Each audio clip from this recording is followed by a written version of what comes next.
ခဏပြောမှာ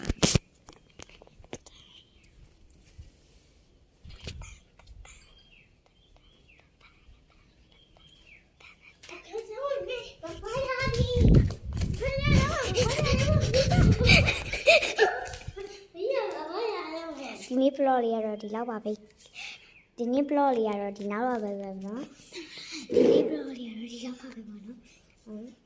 အားလုံးကျေးဇူးတင်စောစောတော့ငါပြထားတဲ့ပုတ်ကပေါ့နော်အဲ့တော့အတန်းတိုးနေတော့ပေါ့နော်မကြားရဘူးအဲ့ဒါတော့ငလင်လှုပ်လို့ပေါ့နော်ပြိုကျသွားတဲ့ဥဒ္ဒရိုင်းကြီးဖြစ်တယ်ပေါ့နော်ဟိုနောက်မှလည်းရှိရဘူးနော်တိတ်တော့မပြလိုက်ရဘူးပေါ့နော်အဲ့ဘလော့လေးကတော့မတင်ရဘူးပေါ့နော်အဲ့တော့ဒီနေ့မှတင်ဖြစ်ပါပေါ့နော်